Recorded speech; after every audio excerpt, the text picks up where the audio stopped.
Hey, it's Greg Scott, founder and CEO of Financial Fit Club Incorporated, your #1 customer rated finance and credit repair company.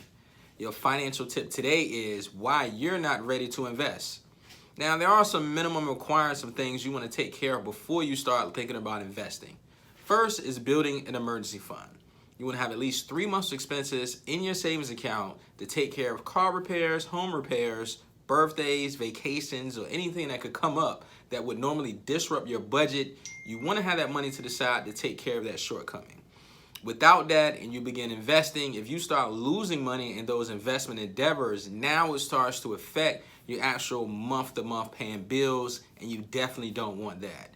Need help with your finances? Click the link in the bio, the body of this post, and remember, get financially fit. Your legacy depends on it. Thank you.